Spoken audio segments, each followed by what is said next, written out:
Hello, welcome back to the Pretty Mamas podcast with Julie Jeppson production. Did I say it right? Yes, you did. Yes. Happy that you're here. We also love the comments that are coming in. So happy that you are sending them on YouTube, on the actual podcast itself, giving reviews, all those things. If you haven't already, like, subscribe to the podcast, like it, share it. If something sticks out to you, please Have you seen recommend the it. hype button? What is the hype button on YouTube? I have no idea. It's new. It's like, do you want to hype this podcast? Use the I'm hype like, button, okay? We don't know what it does, but use it. I'll do it. We wanted to give a couple of shout outs. First of all, I love you, Nichelle. She's been a faithful viewer, even on the vlog for a long time. And same with, of course, Shalise Benjamin. We love you. But we're reading some of these comments. This one I really like. This is from Torima Honey 1840. I want a friend like Carly and Julie. So glad you both have each other. Oh, that's sweet. That is Mac sweet. asked me today, one of my kids asked me today, are you Julie's best friend? I was like, I'm sure Julie has lots of best friends. Oh, that's so sweet. That's cute. That's cute, yeah. Yes, you are.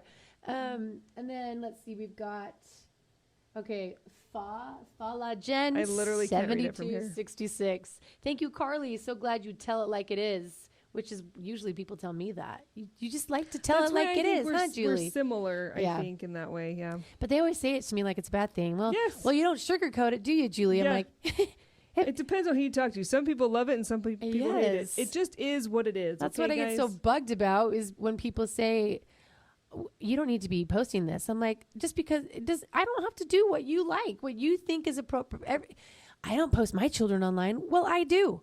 Like, why does that make me a bad person? You know? I think you become an adult when you realize that you don't have to be like anybody else. Gosh. You can do what you want to do. No kidding. Because you're a grown up. This was just because there were red flags doesn't mean you made the wrong decision. God gave you the answer, and that answer doesn't take his agency away. Carly is so right. I would love to hear more about Dana's story about how she was poisoned. So Which we're working on, guys. We are working on. We are struggling with We tried to get mic. the third mic tonight, and it wasn't working. Not happening yet. Anyway. And some people are time stamping things with things that they like. So Which we I read think these. is cool. Yeah. I think it's cool. I I love to go back and look at the ones on YouTube. People on YouTube have been traditionally, or not traditionally, historically kinder. Mm-hmm. Yes. Which Than is they kind do of on the podcast. surprising. I know. To me. This one I love, though. She talks about, this is Sarah Barron's 9297. He was not a mediator, because I was ripping on the mediator that was like super biased. Oh, yeah. She said, first rule is neutrality, full stop. He should not be making analogies about your behavior. Even if you were in a caucus, there is no hard time frame or deadline for a resolution, and certainly not for you to accept the petitioner's offer. I would ask for a new mediator. Like, she was awesome. So I loved her comment too. So keep them coming. We're reading them. One of these days we'll go live and do a Q&A on YouTube. Oh, that would be fun. Yeah. Last week, I kind of left off talking about how I was irritated. Gosh, am I irritated all the time? You are, I think John Deloney would say that, like, your nervous system is out of whack all the time. You're doing It really is. so Here's much. another shout out to Precision Stellate. Is that how you say stellate? The ganglion block. Austin Miller at Precision Stellate and Kendall, his partner, are doing stellate ganglion blocks in your neck to kind of calm down the nervous system and decrease the cortisol. So if you want to know more about that, you can DM me and I can get you their information, because they have saved people's lives, literal lives.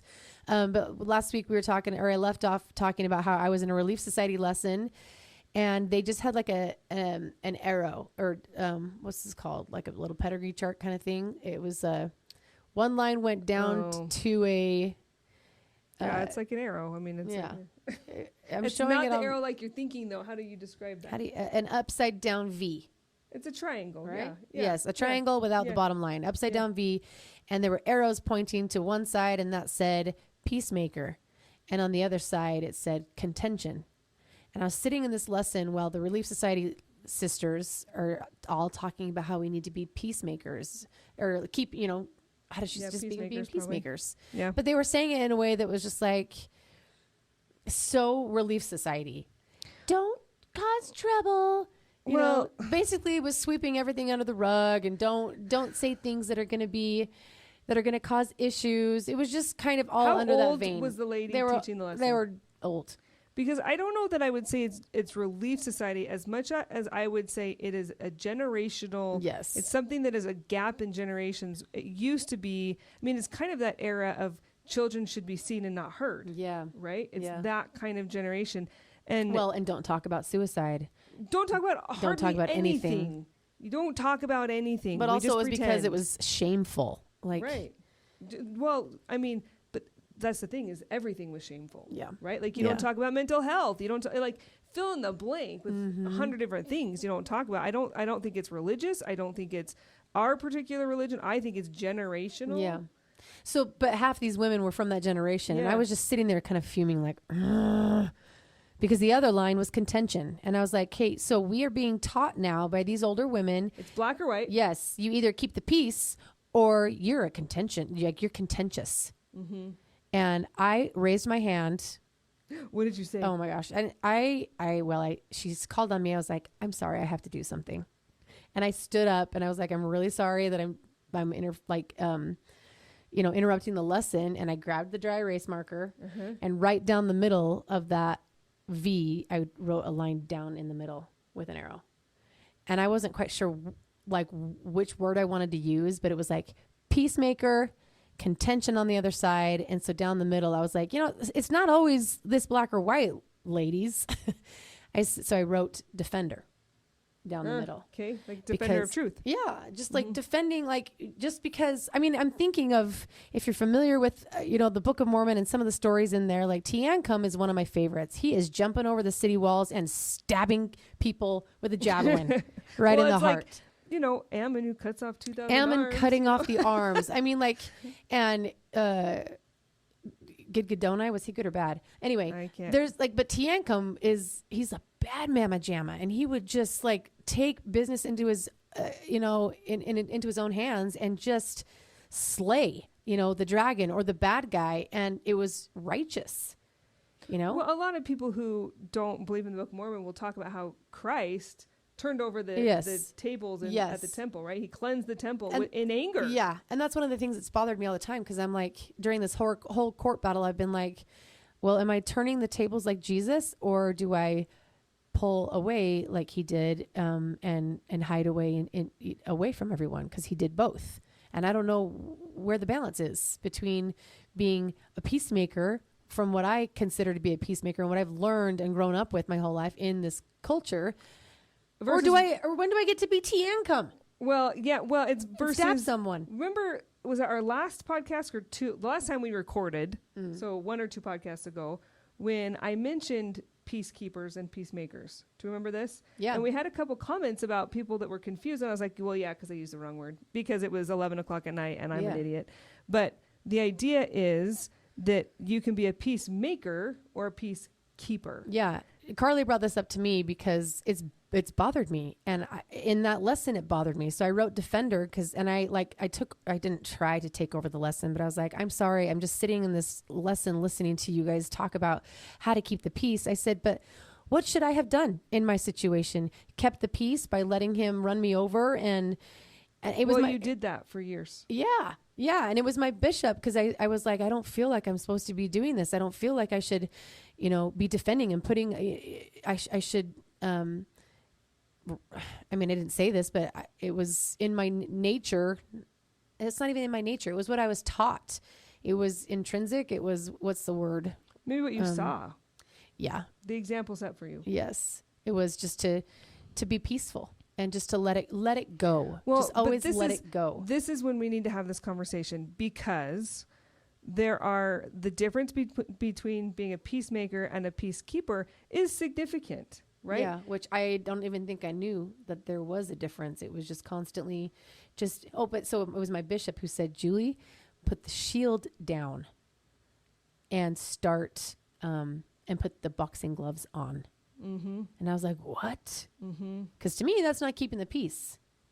Right. But go ahead and, Okay, so I sent this to Julie because I found it in trying to articulate my thoughts. I just made a few Google searches and I found this article. It's actually from KSL, but they say peacekeepers are passive while peacemakers are bold. And when we're talking about these words, Julie was like, I can never remember which is which. And I was like, remember it this way, because a peacemaker, you have to make effort. You have to be willing to do uncomfortable things and work, right? You're making something. Whereas a peacekeeper, it's like you're keeping the status quo. You're not doing anything, right? I can remember that as being a peace, like a keeper, like a goalkeeper. You're guarding the ball and you're going to push everything away. Just push it away and don't deal with it. Just bat it away. Yeah. So give them the example. Which, if you're going to use that example, it's actually pretty good, because do you know what happens to the ball once the keeper bats it away?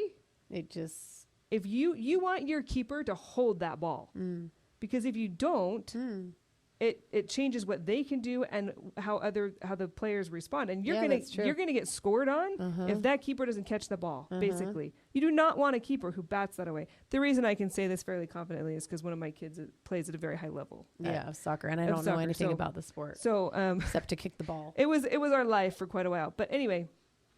It's a great analogy, because you do not want to be the one batting things away. It is not a successful strategy in soccer to bat it away. They teach you as a keeper to hold the ball. You don't want to just let it bounce off your hand, because it goes back into play. And you can't get up off the ground long enough to stop it again. Yeah. Right? So you want to be in a position as a keeper where you can hold the ball. You don't stop the ball. You hold, you stop it, but it's in your hand. You keep it. I'm trying not to go off on a tangent, because I know. We all know people love our tangents. You either love it or hate it. It doesn't matter. Yeah. So we'll get back to it. But it reminds me of one time I was reading the last time in church when we were, the year was the New Testament year. And I decided, I'm like, I don't want to focus on the parables. I don't want to focus on the miracles. I want to focus on the characteristics of Jesus himself, like him as a person. What did he do? And so I started writing down the characteristics of him as a man, as a being, and some of the things he did were he called people liars. He straight up called them liars. Called them out. He called them hypocrites. It said a lot of the time he hid away. He would leave the scene. He hid away. But the one I think that I loved the most, that made the biggest difference to me, was that he held his peace. So just like you're holding this ball, you're protecting it. Jesus, when he's being questioned by Pilate, and when he's being questioned by, these, which is hilarious that it's corrupt attorneys half the time, and Sadducees and Pharisees questioning Jesus, he held his peace a lot. He held it, and didn't bat it away, so just another thing to think about. But do you want to tell them what your mom? Oh, which part about my mom? That's a nice and kind. Is this what we're talking about? Is that the same thing? Which example? No. The something in her to get. Oh, yeah, that's nice and kind. So this is a different. Yeah, I mean, I can use it, but it's more for nice and kind. Okay, another topic. Go ahead. Okay, so peacekeepers are passive, while peacemakers are bold. Peacekeepers avoid, while peacemakers engage.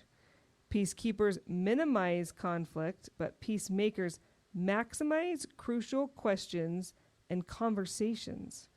Peacekeepers are content with surface control. Peacemakers dive deep to uncover source problems or misunderstandings. And peacekeepers function from weakness. Peacemakers function from strength. And as I have studied this and learned about it more, there are a few people that I really love. I've had a few comments, like what podcasts is Carly listening to, and things like that. One of them is Jeppson Fisher. He's an attorney who's so incredible when it comes to communication. And there's another gal, her name is Jessica Miller, but I only knew her on YouTube and Instagram. Her handle is Mind Your Boundaries, and she's a therapist, I believe, and she specializes in boundaries. But boundaries are super big in what we're talking about, because one of the things that Julie and I talk about on the daily is her having to put her mask on before she can help other people, right? And as she is stressed out and trying to, catch all these plates that are falling in the air, right? Her mask is falling off, and she can't take care of herself, let alone anybody else. And so there's this idea that we talk about of what can Julie do to take care of herself. And one of the things you can do is create boundaries in your life. And that's what this Jessica Miller talks about, how boundaries protect you. You don't get to control anybody else. Yeah. But your boundaries create like a barrier or a fence or whatever so that you are in a healthy space for you. It reminds me of a couple of things. First of all, I'm not ripping on your analogy, but the petitioner would say that to me when he was leaving. I've got to put the oxygen mask on myself first, just like they do in the planes. And I was like, excuse me? Wait, what? Yeah. So it's a rough analogy that I struggle with too. There's got to be a better one. I think it's because we hear it all the time. Yeah, take care of yourself. You kind of roll your eyes. But there's truth. This Jessica Miller person, I listened to about like 4 of her YouTube episodes today just before this. It's like a mom. She can't function and be a good mom if she hasn't taken care of herself. Right. Well, and I'm thinking one of the things that came to me as I was listening to her stuff, and she was talking about various examples, but the one that it made me think of is if somebody has custody of kids and the other parent is supposed to show up and doesn't, what does that do to the parent that now has these kids that wasn't planning on it, right? Well, that sounds familiar. Like what stress, like talk about the challenges that raises for you. It just throws off your entire day, and not to mention the fallout of the kids being disappointed because of the no-show. Right. I mean, you can't plan your life or anybody else's. No. You can't even plan meals, bedtimes, like car trips, places. Like it affects everything in your life, even your finances. Like it affects everything, right? And so if there's a part of the decree that says to the parents, whether it's one or both or whatever, if you miss this visit, then the next time you have to give notice or something. Whatever it says in your decree. Well, some people might say that the parent who holds the other parent to that standard is being a brat, and you're being like, this is unfair, and this is like, you should just let them see the kid whenever the parent just be wants. courteous. Yeah. You know, they made a mistake, whatever. But this is a boundary, and in this situation that we're talking about, the court ordered this boundary, right? But it's your job to enforce it. And the reason why you need to have that boundary and enforce it is because it's your piece. Yes. Because what happens, what Jessica talks about is if you do not keep your boundaries, it creates resentment and ruins relationships. Yeah. And you can't afford that in this situation, it's not just the petitioner that would be affected in your relationship, but your relationship with your kids. Yeah. Right? Like, because you become phony, when you're saying, oh, he'll be here. And when they're a no-show, you're like, oh, never mind. And then they're mad at you. Then they resent you for the mistakes of the other person. And it's just chaos. It's dysfunctional and it's heartbreak. It's cyclical. Yeah. It happens all the time. All the time. So these boundaries that are in place actually give you peace and protect relationships, right? So that's part of putting on your mask is holding these boundaries. And there's endless examples of boundaries. Yeah. But one that I was laughing at, I was at this like preschool parent night. I didn't really know what I'd got myself into. I thought it was like a kind of meet the teachers who your kid is up to, but it was more like let's give parents advice on parenting. It was fine, but I was like, meh. But one of the parents raised their hand and said, what do you suggest that we do to like create good boundaries between grandparents and kids? And they described that they hate these AI videos for their kids, and it makes them mad when the grandparents like show it to them. Yeah. And they think it's funny and they don't and whatever. And they're like, we're literally going to tell our parents if they show our kids any more AI videos that they can't come over anymore. And I raised my hand and I was like, are you really going to say to your parents that they don't get to see their grandkids if they show them these, 60-second Twitter AR with talking babies or whatever? Are you willing to follow through with that? Are you really going to say we don't need any more Friday night date nights where you watch our kids or Sunday night dinner or whatever it is? You don't get to see the grandkids. Like, these are ridiculous boundaries. You're welcome to have them. Yeah. I mean, I didn't say it like that, but I was like, the thing about a boundary is you have to be willing to abide by it. That means that if the next time your parents do that, you actually literally have to take the kids away and not have your parents watch them anymore. Are you ready for what that means in your life? And so anyway, the reason I bring that up is because a lot of people think that like they can create boundaries and then they get to control how other people behave. And it's like, no, this is for you. And if this boundary is crossed, then you act, right? Mm-hmm. And that's part of being a peacemaker. Part of being a peacemaker is setting boundaries and living by them and creating change, right? It's not avoiding the hard conversations. Yeah. It's not avoiding having rules and boundaries and expectations. It's clarifying them. That's why it reminds me of two things. Like every time I'd try to have a conversation with the petitioner or bring up something difficult, like money management or disciplining kids or whatever, we might disagree on, I would want to talk about it and he wouldn't. And I know that's typical in tons of relationships, but I'm like, we're just going to argue. He'd say, we're just going to argue. And I'm like, yeah, we might, but we've got to have the conversation. We've got to get there somehow. And if we don't start the conversation and get it going and do the hard thing and talk about something that's uncomfortable, like we'll never. How will you ever solve it? Yeah. Yeah. And it also reminds me of, I was on my nightly walk, probably crying and venting in my head, but I was talking to Dana on the phone, who was a strategist for family law. And this is in the beginning stages. And I was like, Dana, I don't think that I should do that. That just feels so wrong. Cause she was telling me to do discovery, which is when you, subpoena their bank statements and to get your own bank account and start separating everything and start documenting and recording things. And it felt intrusive and it felt wrong because he was still my husband. And I was still like, but she's like, Julie, he's doing this thing. And I was like, no, he's not. She's like, and she straight up said to me, you don't know that. And I was like, who the heck is this woman telling me about this man that I've been married to she said, I hear this all the time. Yep. And she said, I promise you, if you do these things, because I was feeling bad for him, again, defending him, loving him, giving him the benefit of the doubt. And she's like, this is actually the more merciful thing to do, is to hold him accountable, to, put his feet to the fire so then he can actually see and hear what is wrong, what is happening, what needs to be fixed, what is going to be healthy for the kids, what's going to be a healthy co-parenting. You have to show him and he needs to see it. That is more merciful. And that was making peace. But it was by doing the hard things that I did not want to do. So this is bringing up what you were talking about earlier, the nice and kind thing. Okay. So this is a great segue to that. So it's a great example. So Jefferson Fisher, the attorney that I like, he's got a great voice. He's from Texas. He's got a little twang to What kind of attorney is he? I don't even know because he doesn't. So he's this guy who decided to go out. He decided to go out on his own. I think he worked for his dad's firm or something. Decided to do his own thing, and he didn't want to advertise like ambulance chasers. He's like, what can I do? And he's like, I want to add value to the world. So he started on Instagram with little couple-minute clips about his one of his taglines is, so try that, but he gives you tips on how to, how to deal with the narcissist, or 3 ways to say this, or what, like all of these different, it's communication gold, relationship gold. And he's just like taken off like wildfire. He's got a book that's a top seller.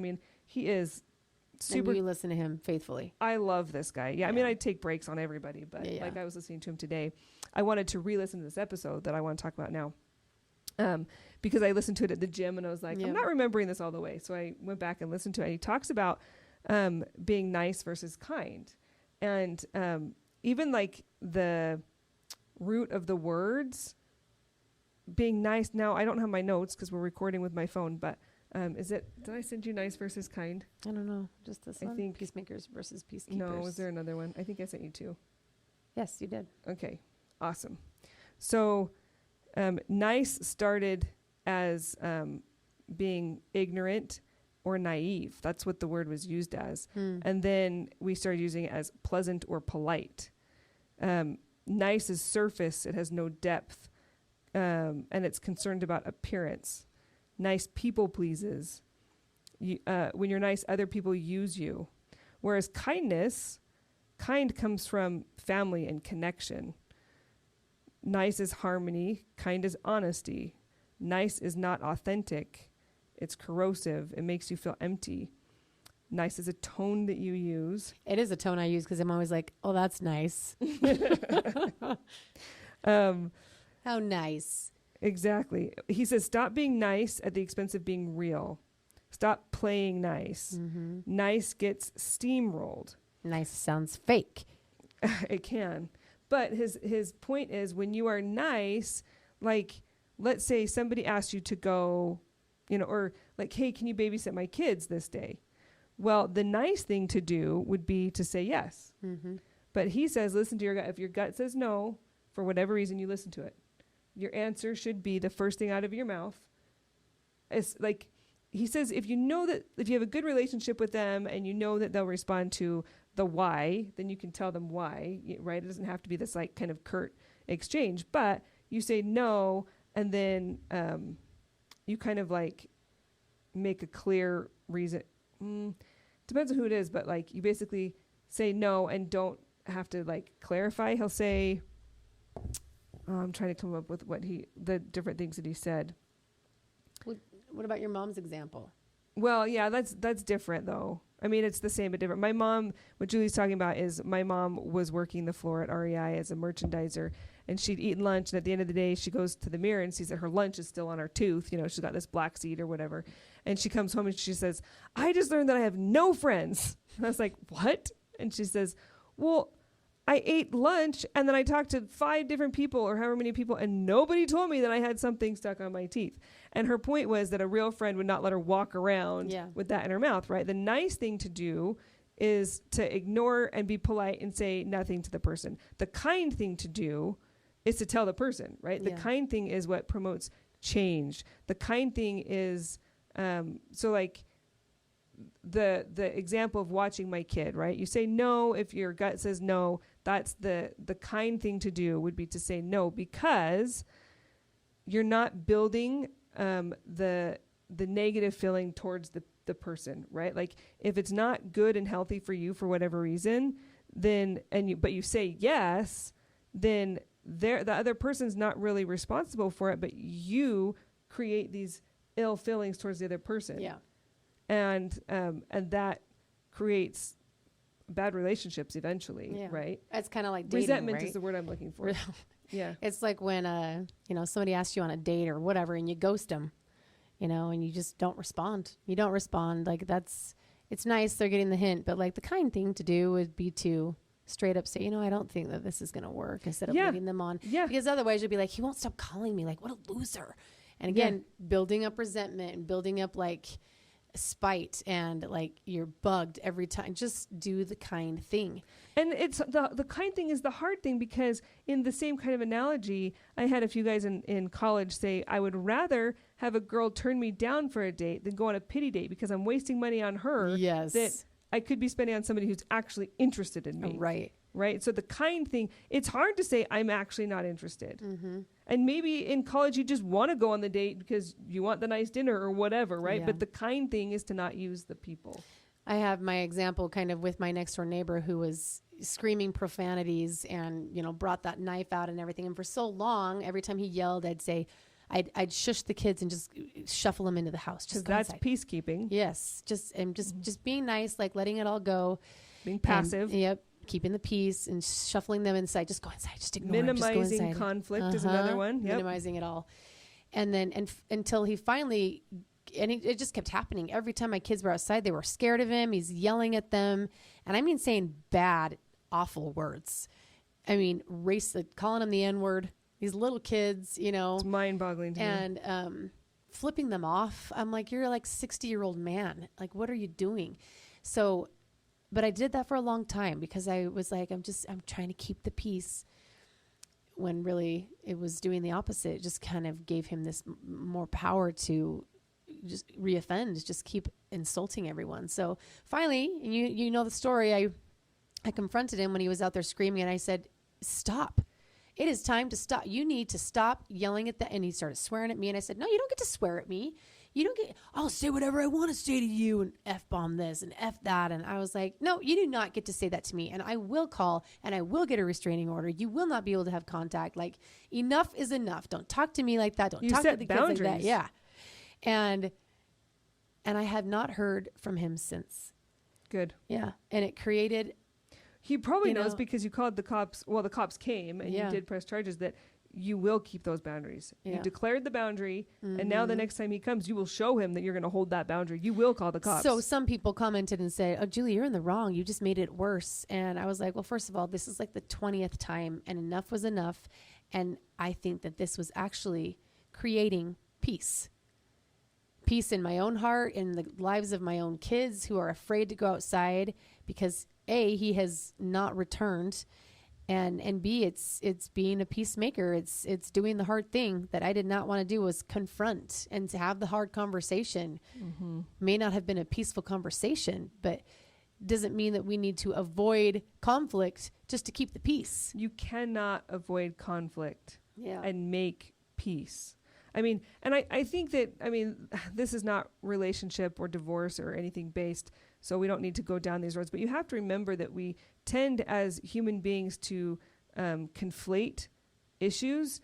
And yeah, like being a peacekeeper works when you're talking politics, when you're talking geopolitical stuff, right? Yeah, you keep peace by not firing weapons, by, you know what I mean? Like, Yeah. like there's different ways to think of it, and that might be appropriate in that setting. But when you're talking about relationships, you do not want to be a peacekeeper because you're keeping the status quo. You want to improve relationships. You want to keep your relationships.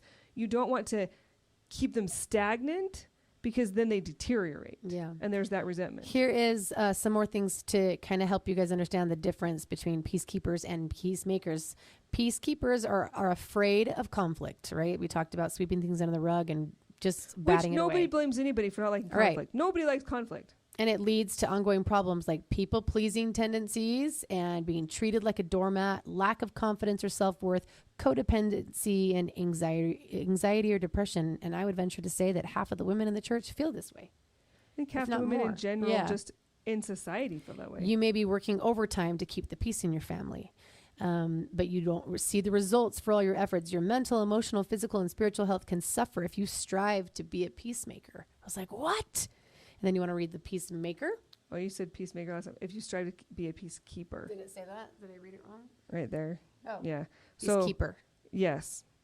Your mental, emotional, physical, and spiritual health can suffer if you strive to be a peacekeeper. But then characteristics of a peacemaker is not afraid of conflict, though he or she does not seek it out.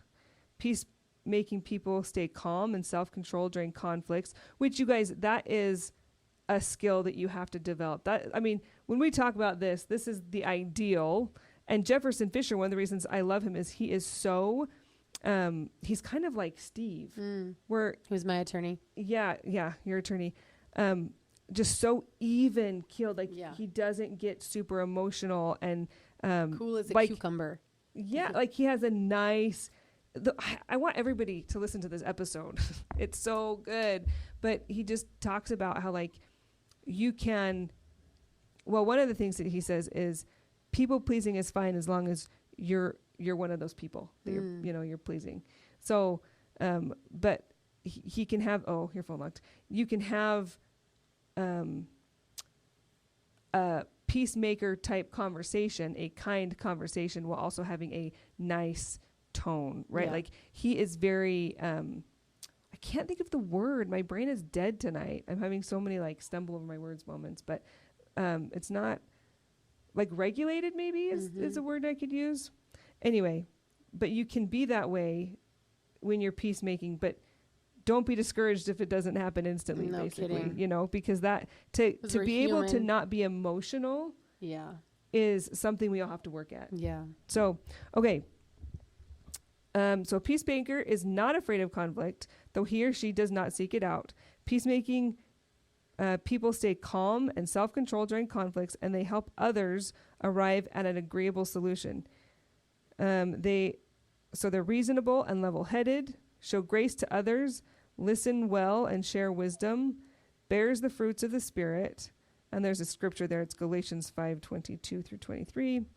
And they promote unity and reconciliation. I think, so I'll say this too. Peacemakers not only bring peace into their personal conflicts, but can serve as mediators for people in other conflicts. They trust God to give them the guidance they need to act wisely in difficult situations.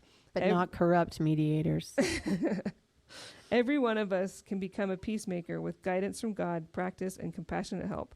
And this, so what we just read came from this Christian counseling website, because I wanted to see, is this like a mainstream Christian thing or just an LDS thing, or this idea of peacekeeping versus peacemaking. And it's everywhere. It's not, it doesn't know a religious boundary. Like it's all over counseling, all over every religion. I just think that most of us that are listening did not know that there was a difference. I sure didn't. It was just keeping the peace. Well, it's confusing. Yeah. It meant just being quiet, not letting your voice get loud, not getting offended, not saying what you want to say because it might not be the norm, or it might go up against what someone else is saying. But like, it's all crap. Like, well, it doesn't mean we can't have an opinion and state it. You know? Well, okay. So, have you heard of Frank Slope? Do you know who that is? Have you heard of Fridays with Frank? Maybe. So Frank works in Pinal County, and he got kind of well known as a traffic cop that they have on YouTube. He's very even-tempered. And maybe I know because you sent me something from I him. may have, but he started to do Frank Reacts videos now, where he watches like Cops. body cam footage. Yeah. And he's usually funny, and I usually agree with him. And he just goes over footage, and it's interesting. And in fact, he's literally made a game out of it. He he calls it bingo, but it's really tic-tac-toe because his board's not big enough. But he puts phrases that people say when they're getting arrested. And like every time somebody in these videos say it, he crosses it out, right? He's trying to get a bingo. Anyway, it's pretty funny. But the thing that surprised me, and this is even as a cop's kid, it surprised me watching these videos, because I literally fall asleep to them. I'm not kidding. James and I will lay in bed and watch these videos till we fall asleep. I don't know why they entertain us so much. They just do. I think it's because Frank reminds me a lot of my dad, maybe. Yeah. But because he was an actual cop, right? Oh yeah. Okay. Yeah. He only did patrol for like 10 years maybe, and he was a detective and forensic guy and whatever for the rest of his career. But anyway, but like this world is not new to me. Yeah. And I was still surprised watching these videos how regulated these cops are. Even-tempered, maybe that's even-tempered, yeah. I think they get a bad rap. I think the media covers the worst of the worst, just like they do in any occupation, right? Obviously, I'm biased, right? But I was surprised to see some of the people that they interact with, because if I had to interact with them, I would not be as kind or patient, or like, they really take care of people and are, I mean, even like the drunkest of the drunk people, or like literally crazy people, or evil people, entitled people, all of it. You see it all. And they don't like, I mean, 95% of the videos I watch, the cops do not egg them on.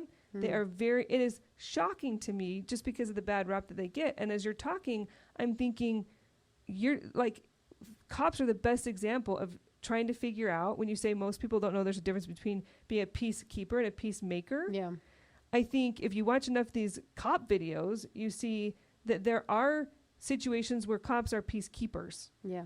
But a lot of the time they're peacemakers, right? They show up to these scenes and they talk things through, and they don't want to separate families, and they don't want to take people to jail. They don't, I mean, what a lot of people don't realize is like, cops like to be out protecting. They don't like to be writing reports. Right. They don't like to be showing up to court, right? I mean, a cop is a perfect example of this, because they might have to shoot somebody to have peace. Right. To keep the peace. And you have to think too, like, you know, when I was talking about the fact that it goes as far as geopolitical arenas, right? Like, peace goes through all of these spaces and affect people differently. So if a cop has to use lethal force, that's not peaceful for the person who got the bullet. Right. But it creates peace for everybody else. Right. And in these situations, making peace doesn't always mean that everybody is happy, that everybody feels the peace. But it means that there's peace for the rest of people. The greater good. Yeah, exactly. Like we talked about last time, the greater good. So if you look at cops, they have to determine, what does it look like to make peace in this situation? How do we get peace, and for the greatest amount of people, right? But there are cops that don't do their job that well, and they're peacekeepers. and that they respond in a way that they shouldn't respond. Yeah. Yeah. I mean, like in any position, the cops are they have dash cams so everything is exposed. But it reminds me of a girlfriend, and then we'll wrap this up. She's a personal trainer. And after 8 years of training this person, she went to the gym one day and saw her client with another trainer. And she was heartbroken. She's like, this was 8 years of training this person, and she's just didn't even inform me. And my friend it was just eating her alive. She didn't even want to go to the gym anymore. She would just cry when she saw this new relationship, and she's like, I poured into this client and I loved her, and I would train her at her home if she needed me to. And it was just like this betrayal. But she's like, she's like, I knew that it was eating me up, and I knew that it was creating havoc on my peace. Mm-hmm. So she's, just finally had a conversation, mostly with the other trainer to say, you knew that this was my client. Mm-hmm. You knew. And you stepped on my toes. Yeah. And you didn't even say anything like, hey, sorry, she called me. Is it okay if I train her? Like nothing. And she said the conversation went really well. And she's like, and I just felt better. Number one, because she had the difficult conversation. She made the difficult move. She wanted to make peace with the trainer, with the client, with herself, instead of just pushing it all away, avoiding conflict, being a peacekeeper, right? Yeah. She wanted to make peace, keep it for herself and she's like, I knew I needed this more for me than anyone. Mm-hmm.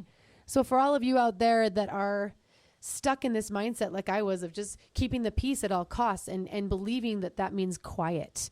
In the MTC, I hated this word that they would always, the missionary training center, before you go into your field, like I was serving in Paraguay for 2 months, you go to the MTC to learn how to be a missionary and how to speak the language.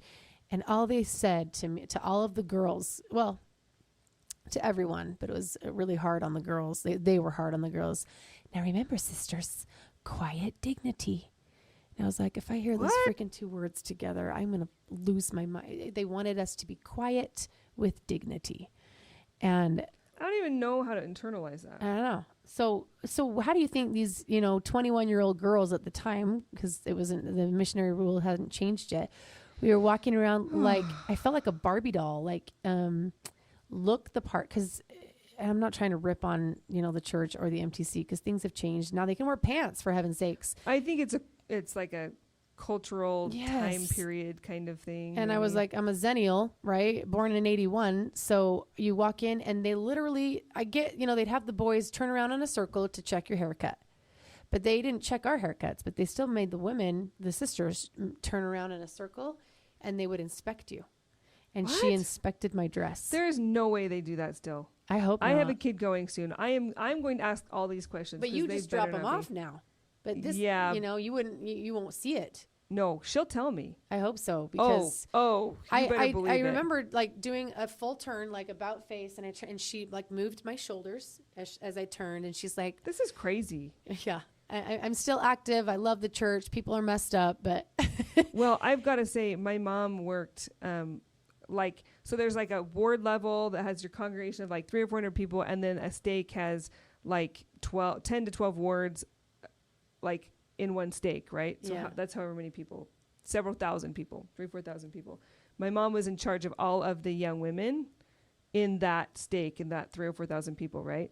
And she had to go to a young women's president, so on a ward level, because she got a phone call that young women's president was measuring the girls' like skirts before they came in, and she wouldn't let them into the young women's room if they weren't dressed to her standard. And my mom was like, "Oh no, this is not happening on my watch. You welcome all of these girls in here, regardless of how they look." And to from my experience in the church, I've never experienced what you're talking about in the MCC or what my mom had. This was my MTC. stake that I grew up in, and I never experienced that, right?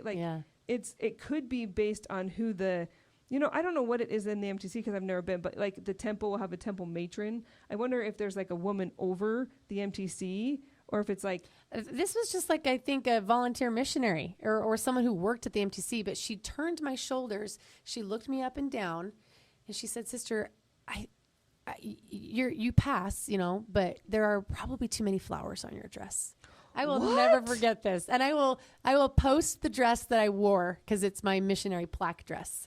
And she would do the same with the missionaries with their haircuts. But it was just like this one lady, though. I don't know. I'm sure Did that she see was all of the sisters? Yeah, it was like we were in this lineup, like this assembly line. Everyone in the MTC, or was it everybody going to your mission? No, everybody coming into the MTC that the Wednesday. day that you went. Because I know that they have, like at least now, they have sisters like that work one day. So it would be like the Wednesday sister. It'd be. But so I wonder if that was the standard or if it was that woman. Yeah, either way, could have been. Either way, that is crazy. It's totally inappropriate now. I would have gotten there that day and probably left the same day. They oh my gosh, I know. Me. So yeah, but this is when I didn't understand. I was just following the rules, right? But please tell me it's not like that. I'm asking my kid, and she's there. I'm sure it's not because now they wear pants. But my dress had too many flowers. But again, this is going to tick some people off. She was only checking the boys and their haircuts, but she was checking what we wore. You know, and then they'd say, "Now, sisters, remember quiet dignity." And I was like, "What the crap? What is? We're supposed to be missionaries and remember, abrir la boca, open the mouth and testify." I mean, these prophets were on the top of the walls, getting shot at with arrows and talking, you know, in different lands and preaching in languages to speak to the people. But you want me to just be quiet and be dignified? I don't even know what that.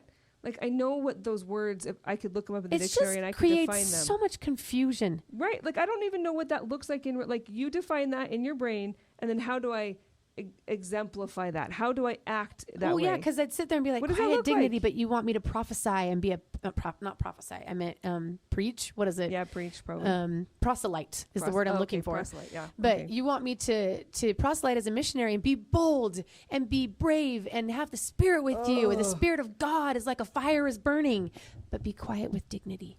So I was like, wait, which is it? And I'm 21 years old, like, if I'm loud and like, I love the gospel and read the book, they'll be like, and I know when the petitioner was in the tabernacle choir, if he was too boisterous, like singing a solo, they'd tell him to back off, you know? So, I mean, it just created a lot of confusion. So, I have a quote for you to leave with.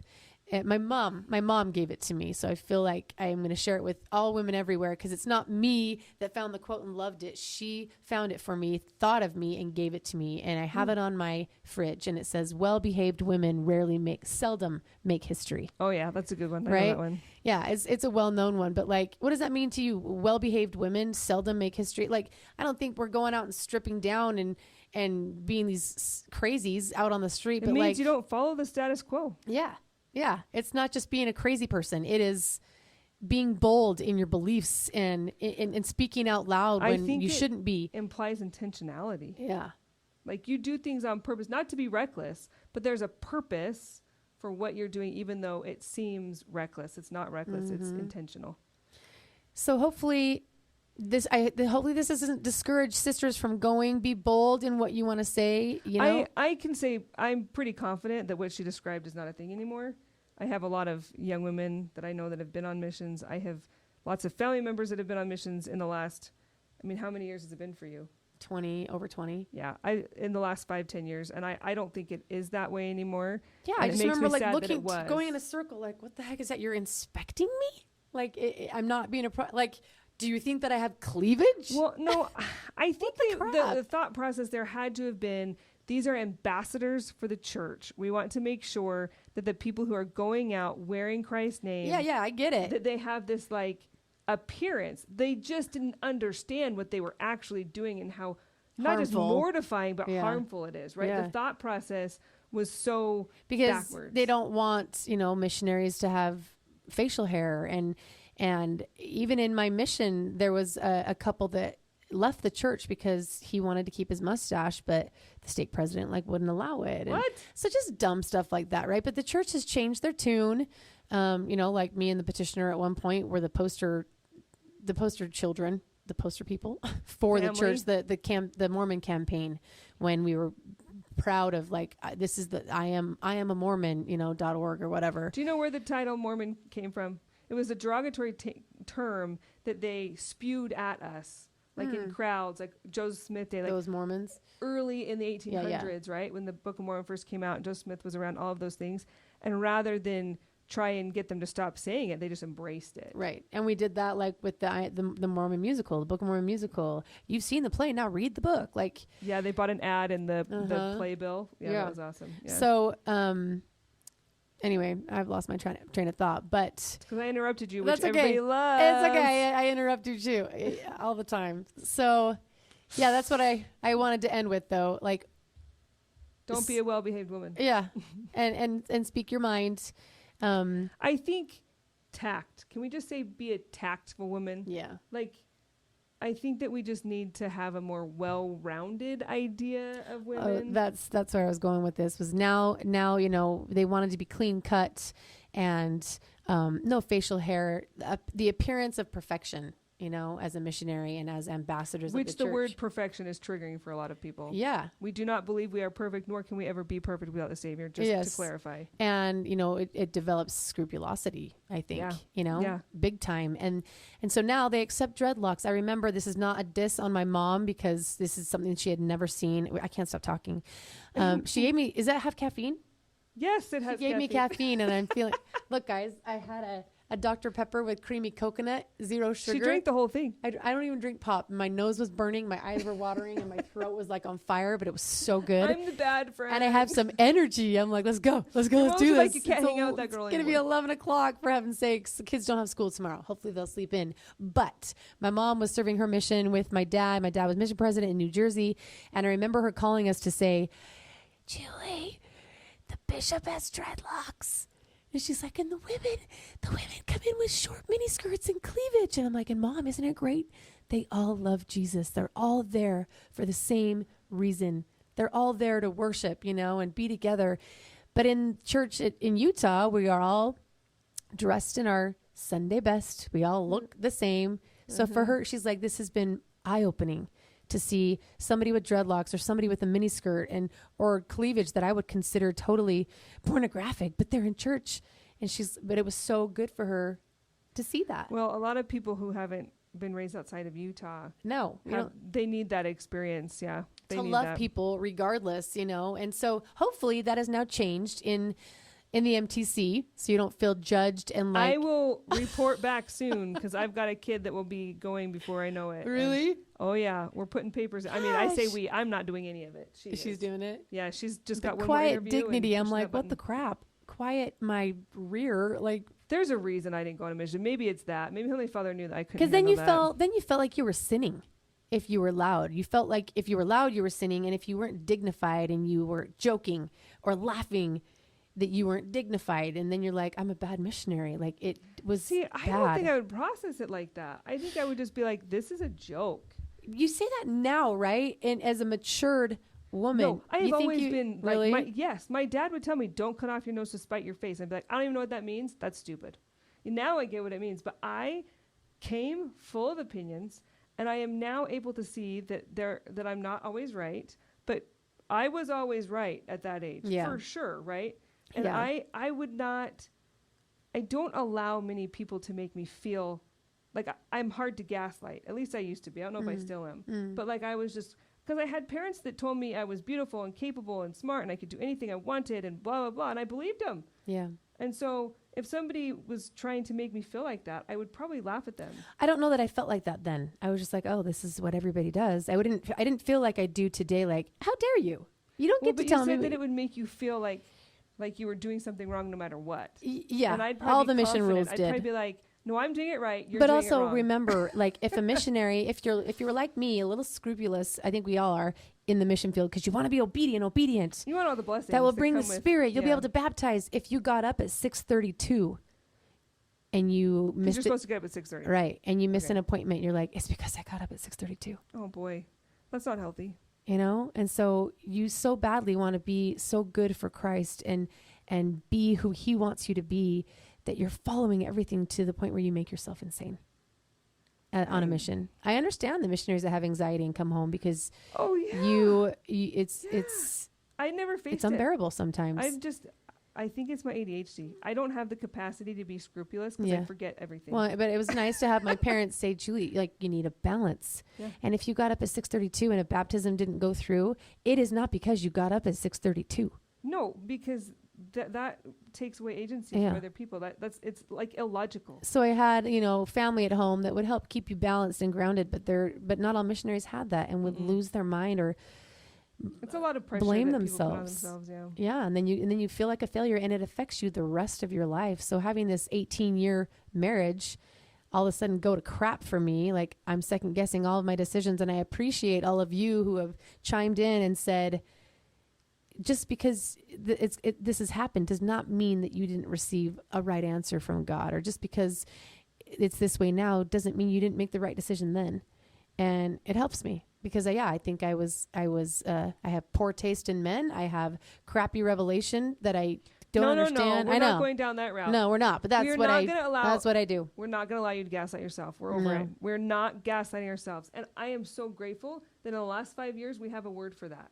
Which is gaslight. Yeah. Right? Yeah. That we can now articulate what it looks like when other people do it and when we do it to ourselves. Yeah. Because I think it's a tool therapists will say, like, name it to tame it, right? Like you name your emotion in order to regulate it. Right. And it's the same way.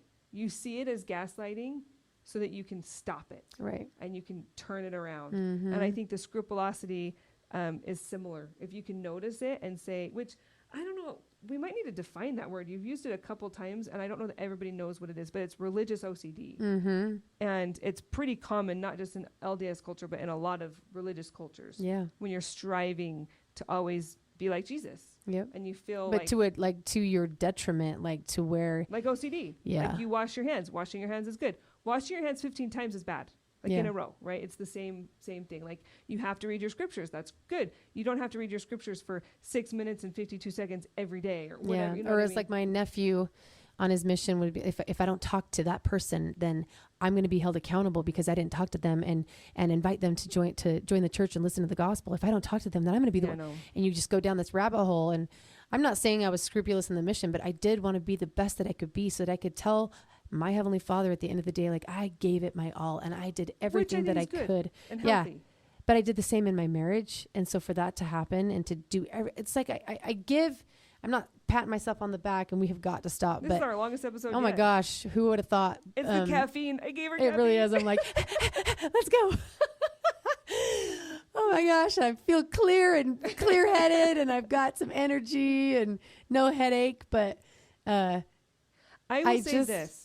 will say that everybody, Jared Halverson talks about proving contraries, right? Justice and mercy. You need both of them. They're both good, but any of these combinations, like faith and doubt, right? Like you need them, but any one left alone, unchecked, will be too much and cause problems, right? Yeah.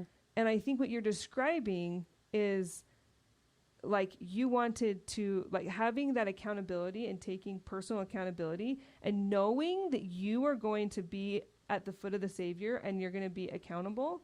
Like, I think that promotes growth and all of these really good things. But then that contrary on the other side is being too harsh on yourself and too judgmental and condemning yourself, right? Like you have to be able to balance with mercy. Other people's agency also. I cannot control, what he did. You can't. But as far as how you think and how you look at things, you have to give yourself grace and mercy and personal accountability. Like that is really important. And a lot of people lack that. Yeah. I think a lot of people would still be married if both parties have personal accountability. And that's the thing. Like I go all in. It's a strength. It is a strength that you have. I hope so. But it can also be a weakness when it's not met with mercy and grace. Yeah. Because like with Adana's back being fractured, I am like, we're going to every doctor appointment. We're going to get you a brace. We're going to go to physical therapy. I'm going to get stem cell injection. I'm going to call this guy for a second opinion. I am like hardcore all in.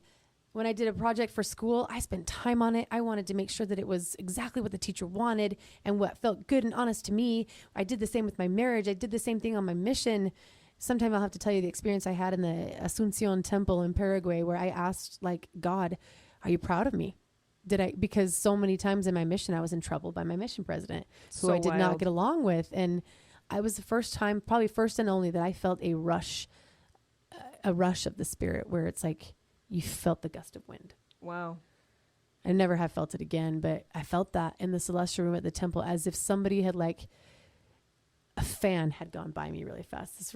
This Wow, gust of wind. that would be cool. It was cool. So anyway, this got long and it went to a place we didn't think it would go. And I interrupted a ton. And so did I. You got your train of thought back, so we win. Did. I was like, you wait, where didn't was I lose going? out on any content because I interrupted her. That's right. In fact, I think they get more content when we interrupt each other. Yeah. That's the whole idea, is we propel each other forward. So if you don't like it, it's the way we work. Sorry, it's really late, and I've got some caffeine. I'm going to go run a marathon right now. So anyway, give us some comments on this. What did you think? What do you have questions about? What are your opinions on peacemaking and peacekeeping and nice versus kind? What do you guys think? And we'll see you next week with some more conversations with Carly. Hopefully. So now you know what it means to be gritty.